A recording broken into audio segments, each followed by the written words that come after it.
difuso o en sede interna es considerado preventivo, y como el concentrado que genera la Corte Interamericana es realmente quien aplica la Convención Americana sobre Derechos Humanos y la interpreta en complementaria. Aquí lo más interesante es que sería lo ideal, lo personal, que se generara todo este proceso de convencionalización desde la Constitución a través de todas las normas derivadas de la Constitución. Esta ha sido la manera, alguna de las formas en que ha ido evolucionando el tema del control de convencionalidad. ¿Qué ha dicho la Corte en este sentido?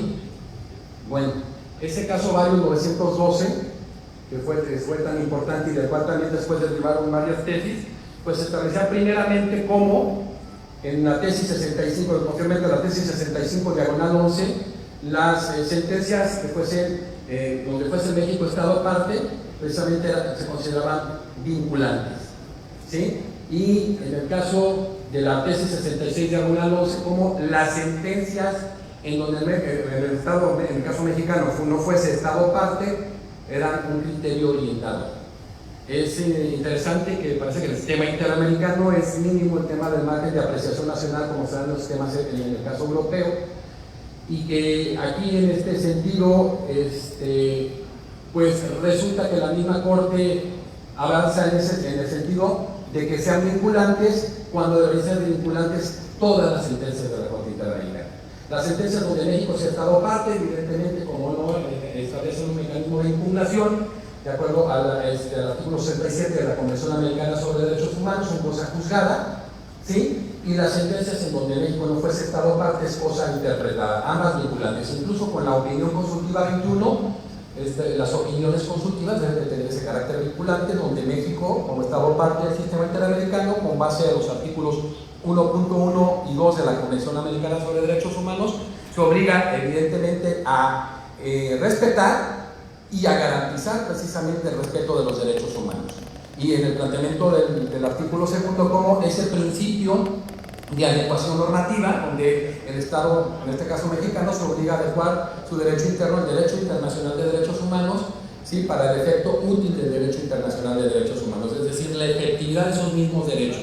Decía en su momento Néstor Pablo Sagüesa en Argentina, como en un momento dado se hace plasmado de derechos fundamentales en el grueso de las constituciones, generando constituciones código, producto a veces de demagogia, de utopía o de plagio constitucional, las cuales a final de cuentas desembocan en la existencia de derechos imposibles, ¿no? Que es un común denominador en América Latina.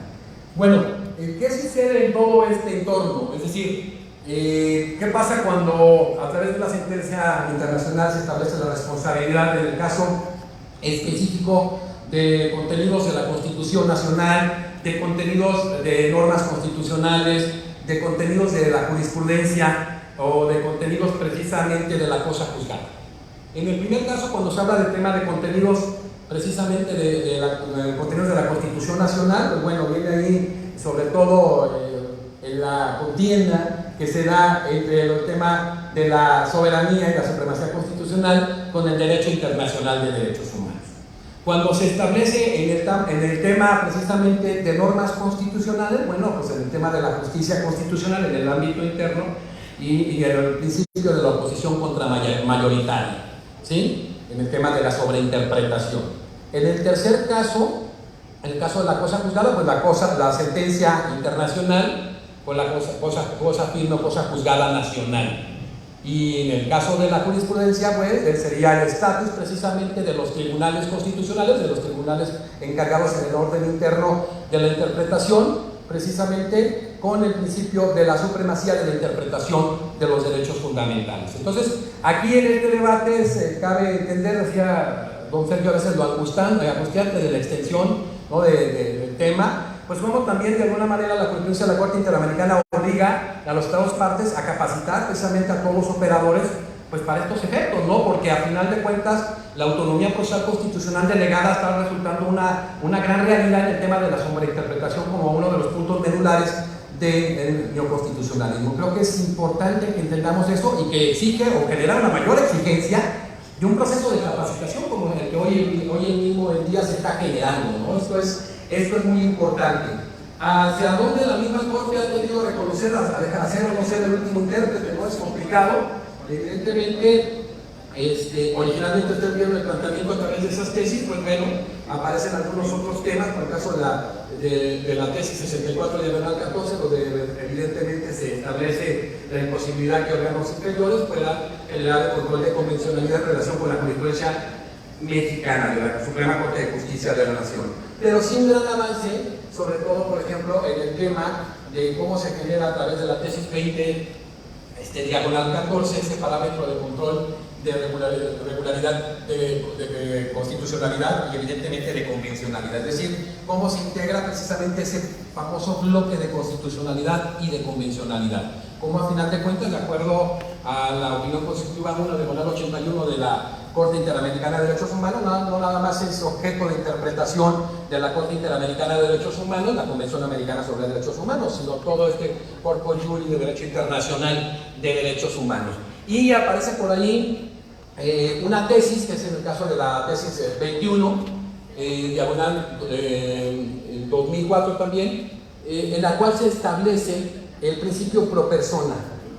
Ese principio pro persona que se establece en toda esta modificación que se da con la constitucionalización del derecho internacional de derechos humanos y que establece y reconoce que son vinculantes todas las sentencias del sistema interamericano, siempre y cuando sean en favor, en beneficio de la persona humana, conforme al artículo 29 de la Convención Americana sobre Derechos Humanos. O sea, este es un tema interesante porque prácticamente el tema de este principio pro persona, nosotros encontramos, por ejemplo, en el artículo 43 de la Constitución Argentina de 1853, cómo se establece, se interpreta que la Constitución misma es el piso y jamás será el techo en relación a derechos fundamentales y procesos constitucionales. Es decir, es un principio que ya existía en esta Constitución y que a lo mejor es un principio de interpretación progresiva muy interesante para que al final de cuentas se denote pues cómo encontramos esa posibilidad que da específicamente ya la interpretación o la jurisprudencia de la Suprema Corte de Justicia de la Nación. Este principio de adecuación normativa tan importante en relación a los efectos, precisamente al efecto útil del derecho internacional de derechos humanos, pues implica o ha implicado muchos beneficios en México. Ya decía el doctor Sergio García Ramírez en el caso específico del interés superior del menor, que de hecho se toma de una manera muy importante de una opinión consultiva que es la 17 y complementada con la 18 de la Corte Interamericana de Derechos Humanos. Una sentencia de la cual no surge nada más el principio de interés superior del menor, sino de protección integral del menor, ¿sí? Un principio en el manejo normativo y otro principio ya en el manejo judicial, precisamente cuando judicializan los derechos del menor. Y aparece el menor como titular de derechos fundamentales. Y un cuarto principio que es el de especificidad, donde se establece de manera clara cómo el menor debe ser contemplado, establecido o manejado como vulnerable por sí mismo, per se. Entonces aquí lo interesante es que igual, y a lo mejor es una locura, pero como un sistema en donde puede haber un sistema, por ejemplo, dispositivo, que es el símil del sistema acusatorio, en el trato del menor se tiene que trasladar a ser un sistema inquisitivo, como en el caso del inquisitorio, es decir, donde se elige el juez como un pretendiente. Es una situación muy interesante porque por sí mismo el menor implica eso, y esa doble vulnerabilidad que se maneja en la opinión consultiva 18. Esa opinión consultiva 17 es una opinión solicitada por la Comisión Interamericana de Derechos Humanos y la 18 es precisamente solicitada en el caso específico por el Estado mexicano, en el caso de los menores trabajadores que son doblemente vulnerables. Aquí lo más interesante resulta pues cómo se logra pues esa efectividad del sistema, y es agradable ver que una opinión consultiva ahora se debe del artículo 4 constitucional. Bueno, es un boicot. Bueno. Doctor García Ramírez, ¿quién fue? Yo no tengo nada que ver, ¿verdad? No tengo nada que ver con eso. Bueno, así va. No tengo muy buena voz, pero bueno. Ok, seguimos, ¿no? Bueno, en este sentido, ya empezamos nosotros a ver cómo en el caso de la Corte hay siete vertientes que indican sobre todo el 80% de los casos, en el caso de las sentencias de la Corte Interamericana de Derechos Humanos. específicamente en el caso de la tortura, otro tipo de tratos que ya lo conocen ustedes, degradantes, crueles e inhumanos, que es el que abarca el mayor número de casos, habidos y por haber, las ejecuciones extrajudiciales, la desaparición forzada de personas que algún día puede suceder en México, la jurisdicción militar, las leyes de amnistía, las... Sí. Sí. Bueno, voy a bajar. Yo soy mucho de estar abajo, porque como que arriba me mareo, las alturas. No me vengo en camión porque me da flojera, pero si no me voy a explicar. Bueno, precisamente las responsabilidades superiores en el ejercicio de la libertad de expresión y en el caso de la pena de muerte. Aquí, por los tiempos y por cuestión precisamente de los tiempos, vamos a ver algunas, sobre todo, jurisprudencias que van a ser referenciales en el caso. Ustedes ya vieron, por ejemplo, cómo con opiniones consultivas se forjó específicamente o se tomó en consideración algunos avances en el tema del interés superior del menor, que quizás quedó incompleto con varias de las características que debieron haberse también llevado de manera específica al artículo 4 constitucional. En el caso de la tortura, les recomiendo en el tema cómo empieza a definirse una sentencia que es la sentencia Bueno Alves contra Argentina. Se define precisamente de manera específica cómo es concebida la tortura en el sistema interamericano. Y el tema de esa sentencia, les voy a ir dando referencias, digo igual por los tiempos. Y luego aparece el tema ahí de lo que es la tortura por daños físicos específicamente o psicológicos.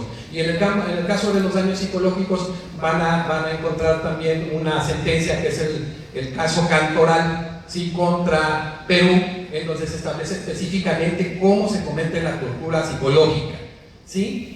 Posteriormente, la violencia, cómo esto está manejado específicamente con la Convención Americana sobre Derechos Humanos de manera genérica en el artículo 5.2 y de ahí deriva la jurisprudencia. Y bueno, ya ustedes lo conocen, como hay una Convención Interamericana para prevenir y sancionar la tortura. La violencia, en el caso que ustedes han visto, los casos que se dieron de México, si ustedes recuerdan las sentencias condenatorias al Estado mexicano, hay una por violación, si recuerdan, ¿sí? ¿Cuántas sentencias se acuerdan? La primera fue en el caso de Jorge Castañeda, ¿sí?, cuando no había mecanismos de impugnación de leyes electorales. La segunda fue el caso Algodonero, ¿sí?, en el caso de las muertas de Juárez, famosas, ¿sí?, que ustedes conocen, de feminicidio. Luego aparece el tercero, que fue Radilla Pacheco, por desaparición forzada de personas. Y aparece en el cuarto y quinto caso el Fernández Ortega y el José Cantú, que son dos sentencias que van manejadas en el caso de violación, o sea, de violencia en el caso de violencia sexual. Pues para estos efectos, la violencia sexual es considerada precisamente como tortura, de acuerdo, ¿sí?, es como parte manejada como tortura, ¿sí?, de acuerdo a la jurisprudencia de la Corte Interamericana de Derechos Humanos.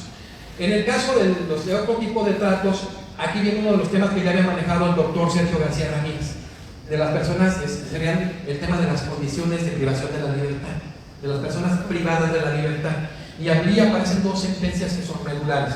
La primera es la sentencia César contra Trinidad y Tobago, en donde se establece que precisamente este tipo de pena lo constituyen, por ejemplo, el tema del hacinamiento, o sea, que estén en lugares reducidos, sumamente reducidos, sin luz natural, sin el tema de la oxigenación necesaria, ¿sí?, y a final de cuentas incluso sin una cama para que puedan descansar, o sea, porque no es la esencia misma de la privación de la libertad. Todo el mundo dice, pues, de una vez que lo laceren, que le den latigazos, se va rompiendo este tema de manera medular. Y luego aparece una sentencia que complementa este tema, que es en el caso del Instituto de Reeducación del Menor, que es una sentencia contra el Estado paraguayo, en donde se establece de manera importante cómo también este tipo de mecanismos contemplados por el artículo 5.1 y 5.2 de la Convención Americana sobre Derechos Humanos también es el tema de la sobrepoblación, ¿sí? Fíjense cómo se llama la sobrepoblación, una alimentación inadecuada, ¿sí?,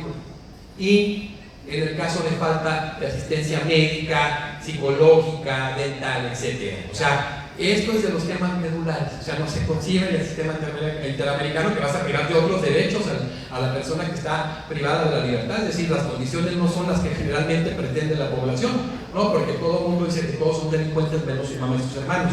Entonces ese es el gravísimo problema que tenemos muchos los latinoamericanos. Ahí están sentadas estas grandes bases. En el caso de las ejecuciones extrajudiciales, vamos a encontrar la primera sentencia, que fue la de Velázquez Rodríguez, una sentencia contra Honduras en 1988, establece toda la definición de lo que vendría a ser este tipo de ejecuciones precisamente extrajudiciales, y que se dio también en el caso Barrios Altos contra Perú, con un tema ese famoso de Fujimori. El tema de las desapariciones forzadas, pues ya conocen ustedes el caso muy manejado por México. ¿Cuál es? El caso de condena mexicano que todo el mundo saca, que muchos consideraban inicialmente que ahí surgía el control de convencionalidad y que lo que surge ahí es la interpretación conforme en el tema del sistema interamericano, ¿sí?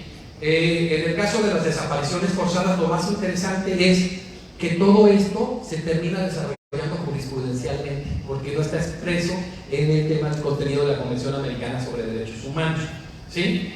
En el caso de las leyes de amnistía, no es que la jurisdicción militar, también en el caso de la Villa Pacheco, en el caso Castillo Petrucci contra Perú, como algunas personas fueron detenidas, en el caso de traición a la patria, fueron tratadas sin respetar sus derechos mínimos, sin los principios y requisitos del debido proceso de ley, que tienen una sentencia que es regulada ahí, que es el caso Apis contra Venezuela, como de alguna manera no tuvieron asistencia en todo el tiempo realmente del abogado, pues se dieron un sinnúmero de situaciones que eran contrarias precisamente a la existencia de las condiciones adecuadas en un Estado constitucional democrático.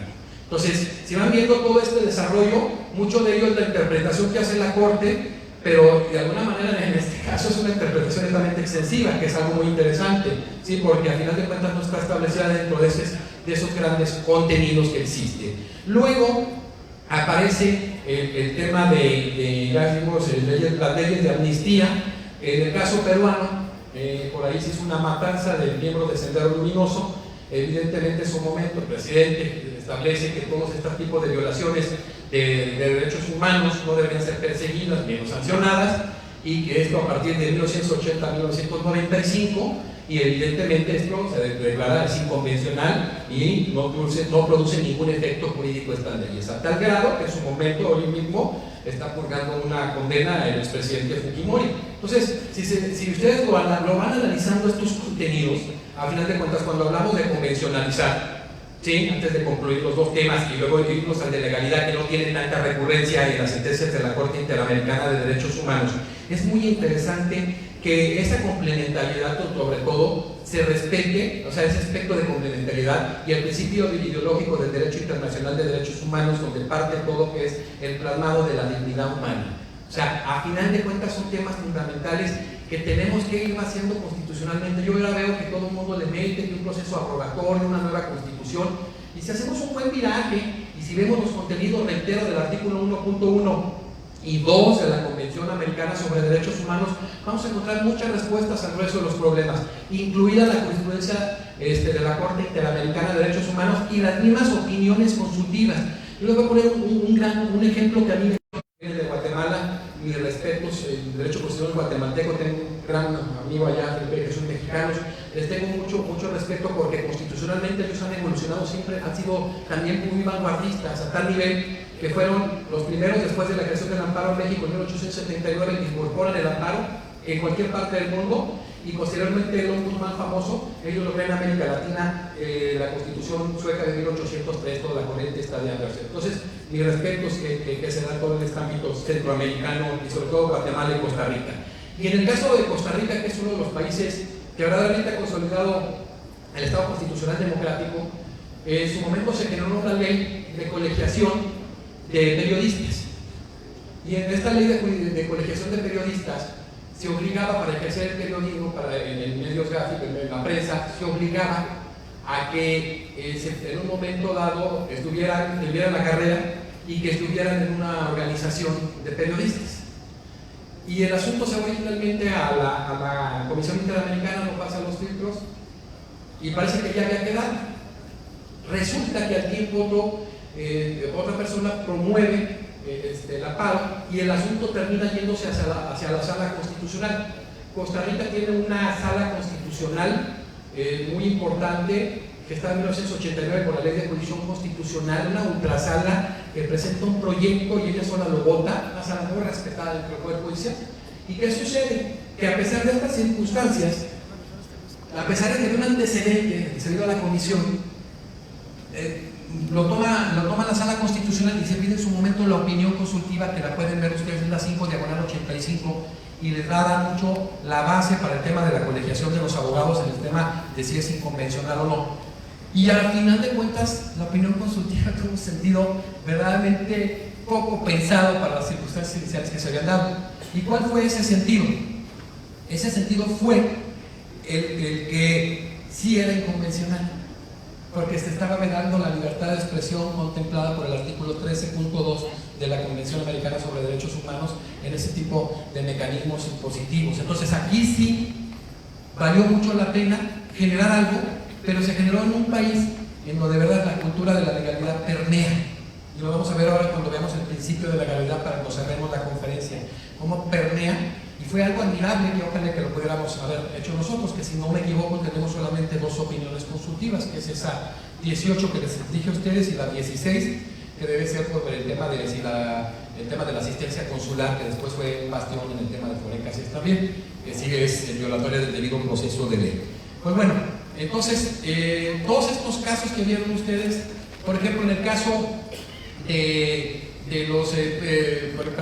las consecuencias o responsabilidades ulteriores en el tema de la libertad de expresión, ahí surge uno de los temas también muy interesantes que también se da en el tema de legalidad conforme al artículo 9 de la Convención Americana sobre Derechos Humanos, que es específicamente el tema del derecho penal mínimo, es decir, el evitar un derecho penal del enemigo, que es un derecho, un estado de policía, como en un momento dado se deben de generar mínimo de conductas que está tipificando como delitos para evitar precisamente generar estas circunstancias muy especiales y hubiera la posibilidad, por ejemplo, en su momento de mandar el daño moral o algunas figuras de naturaleza civil, sí, que tienen otro impacto y que tienen consecuencias incluso más importantes en el tema de la reparación también, que es uno de los puntos muy importantes dentro de la jurisprudencia en el sistema interamericano.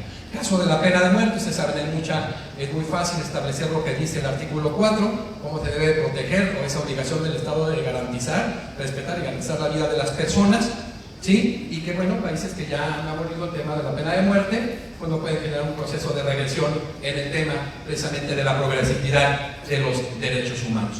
Y cierro con el principio de legalidad, que es muy importante, es un principio que no es tan tocado, no es un principio que no es tan frecuente, sobre todo en la incidencia de las sentencias de la Corte Interamericana de Derechos Humanos.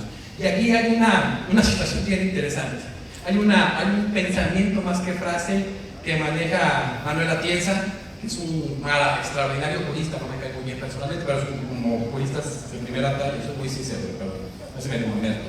Pero bueno, y dice que la injusticia del mundo es consecuencia de la justicia que surge de la ley, de la justicia legal o de la justicia del derecho, porque es una consecuencia de ese armado, y que la violación de esa norma, de esa ley, cuando tiene implicaciones de violación de derechos fundamentales, implica el respeto del derecho en contra del respeto a la justicia. O sea, es un tema muy interesante, porque allí lo maneja el sistema interamericano. El sistema interamericano pondera muchísimo el tema de los valores, y entonces aquí viene el tema de la legalidad y la legitimación.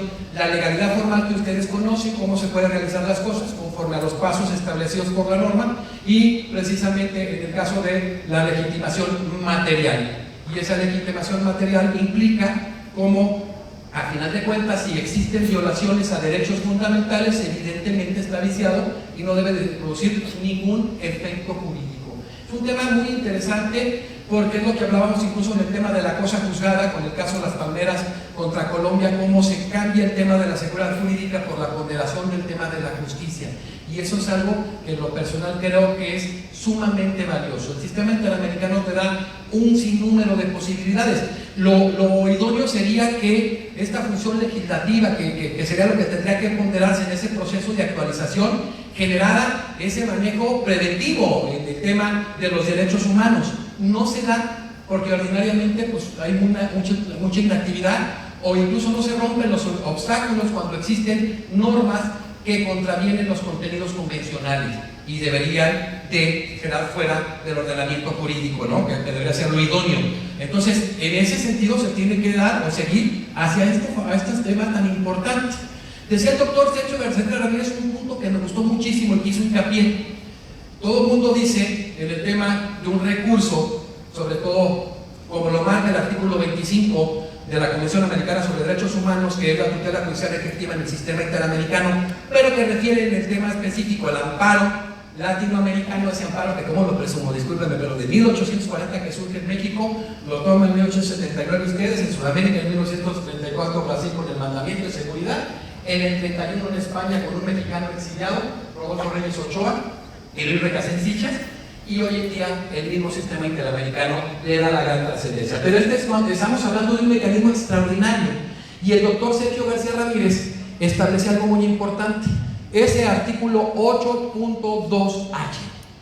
Ese artículo 8.2H, donde tiene que haber un mecanismo de impugnación ordinario, y que en muchas de las materias que tenemos en México no se da. Hay una sentencia condenatoria de las pocas que debe de tener Costa Rica, que establece precisamente en específico esto, que es el caso Herrera contra Costa Rica. Y en el caso Herrera se establece de esta manera, y yo les pregunto en México, en materia civil, en materia mercantil, para poder accesar a una sentencia definitiva en mecanismos, es la apelación. Y si no llega a un cierto monto, no tienes derecho a la apelación. Eso es totalmente inconvencional. ¿Sí? Es una cuestión de inconvencionalidad. Entonces, vale mucho la pena este diálogo jurisdiccional o jurisprudencial que se da vertical, que puede darse de la Corte Interamericana hacia las Cortes, u horizontal, que se puede dar entre las mismas Cortes, que es algo que no es vinculante, pero que sí vale mucho la pena. Incluso me atrevo a decir que este tema específico de los requisitos y principios del debido proceso de ley lo tomaron mucho de una sentencia de la Corte norteamericana, que fue el caso, se lo recomiendo mucho, Goldberg contra Kelly, que establece de manera específica cuáles son los requisitos y los principios del debido proceso de ley y las consecuencias de que no se siga la línea de ese principio. Entonces, aquí lo más importante es, ahí les va a manejar todos los temas ya, incluso que varias de las conferencias que ya se dieron de manera extraordinaria, el tema de las características y las circunstancias específicas, incluso de la defensa. Bien, la defensa debe ser eficaz, debe ser permanente, como decía el doctor Sergio García Ramírez, todo el tiempo, irrenunciable y gratuita. Eso también proviene de otra sentencia, que fue el caso Gordillo por parte de la Suprema Corte de la Argentina. En el caso del plazo razonable, se van a la sentencia Apis contra Venezuela, ¿sí? Y establecer precisamente la importancia, como lo decía el doctor García Ramírez, de los contenidos básicos, específicamente, si ustedes lo analizan. El artículo 4, ya lo vimos, la protección al derecho a la vida. El 5, ¿sí? El tema de la protección de la integridad física, psíquica y moral, de ahí maneja muchos temas de los que manejamos originalmente. El 7, en el tema de seguridad y de libertad. El 8.1, lo que requiere el debido proceso de ley interamericano. El 8.2, la presunción de inocencia y las garantías mínimas, por todas ellas las manejaron, y a partir de ahí ven las consecuencias que se dan en todo este tema. O sea, es verdaderamente maravilloso, es impresionante, y luego vienen armados muy interesantes como el artículo 24 de la Convención en el tema de la igualdad ante la ley, pero que luego tiene algunas cuestiones interesantes en tema, por ejemplo, de derecho de familia, conforme al protocolo adicional de San Salvador. Encontramos un sinnúmero de circunstancias importantísimas en todo este tema de la defensa. Yo creo que este multinivel de defensa es sumamente importante, y que por eso foros de esta naturaleza no solo se aplauden, se agradecen. Igual la invitación que me hacen a mí en lo personal de estar con uno de los... Yo soy muy futbolero, digo, tengo un ídolo, yo tengo dos ídolos constitucionalistas en mi país. Don Sergio García Ramírez, que fue uno de los verdaderos, el gestor del sistema interamericano, y don Héctor Fixamulio, que complementó clasificaciones como la de Capelletti, la de Mauro Capelletti, en el tema de jurisdicción constitucional local, e incluso la creación de derecho constitucional procesal. Esto nos lleva a reflexionar que el proceso de capacitación es básico, que independientemente de lo que sea, están las líneas tiradas por la Corte Interamericana de Derechos Humanos, que si puede haber líneas tiradas por la Corte Mexicana, la respeto, pero en el caso personal, considero que la Corte Mexicana se ha convertido en el penúltimo intérprete de la misma Constitución. Eso es algo interesante porque la misma Corte Interamericana de Derechos Humanos se ha convertido en legislador negativo, ha generado, por ejemplo, en el caso, la última aplicación de Cristo contra Chile, del artículo 19 de la Constitución chilena de 1980, se segregara en el tema de exhibición y exposición de cintas algunos análisis previos para poder censurar la exposición de estas películas y lo hizo el Estado. ¿Cómo es el cumplimiento? De acuerdo al 68, pues es de buena fe. Y yo creo que la buena fe evidentemente se demuestra, y decía siempre también Sergio García Ramírez, en el respeto de la jurisprudencia de los contenidos del derecho internacional de derechos humanos. Es decir, se necesita que haya precisamente gobernantes con esa voluntad, pueblos con esa voluntad, con la gestación de una cultura de la legalidad, para que el sistema no se desprestigie y siga generando certeza. Es decir, de nada sirven los derechos fundamentales, de nada sirven los derechos humanos si de alguna forma pues no se pueden hacer efectivos.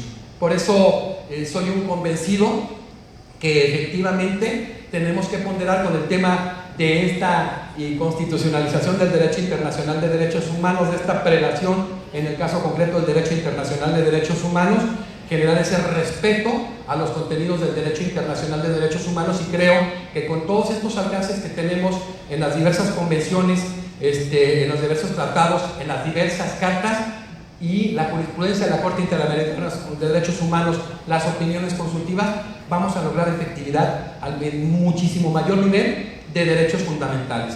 Es momento de que se plasme lo que en su momento dijo el mismo José Ortega Gasset, que ojalá que todas las leyes fueran justas, estuviera siempre la ley impregnada a la justicia, y que a final de cuentas la clasificación constitucional que en su momento hizo Mauro Capelletti, termináramos convencionalizando nuestra constitución para que generáramos una constitución normativa, una constitución que sea adecuada a las necesidades de un país tan flagelado como es el pueblo mexicano. Muchísimas gracias.